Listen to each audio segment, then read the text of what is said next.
ਮੁਕੰਮਲ ਉਹਨੂੰ ਕਹਿੰਦੇ ਨੇ ਜਿਹਦੇ ਵਿੱਚੋਂ ਨਾ ਕੋਈ ਸ਼ੈ ਕੱਢੀ ਜਾ ਸਕੇ ਤੇ ਨਾ ਨਵੀਂ ਸ਼ੈ ਉਹਦੇ ਚ ਪਾਈ ਜਾ ਸਕੇ। ਸੁਭਾਨ ਸੁਭਾਨ ਸੁਭਾਨ। ਨਾ ਉਹਦੇ ਵਿੱਚੋਂ ਕੋਈ ਸ਼ੈ ਕੱਢੀ ਜਾ ਸਕੇ ਤੇ ਨਾ ਉਹਦੇ ਵਿੱਚ ਕੋਈ ਸ਼ੈ ਪਾਈ ਜਾ ਸਕੇ। ਅੱਲਾਹ ਫਰਮਾਉਂਦੇ ਨੇ ਅਲ-ਯੌਮ ਅਕਮਲਤੁ ਲਕੁਮ ਦੀਨਕੁਮ,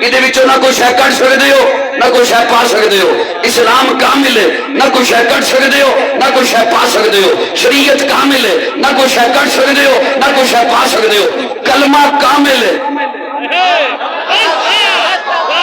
ਨਾ ਕੋਈ ਸ਼ੈ ਕੱਢ ਸਕਦੇ ਹੋ ਨਾ ਕੋਈ ਸ਼ੈ ਪਾ ਸਕਦੇ ਹੋ।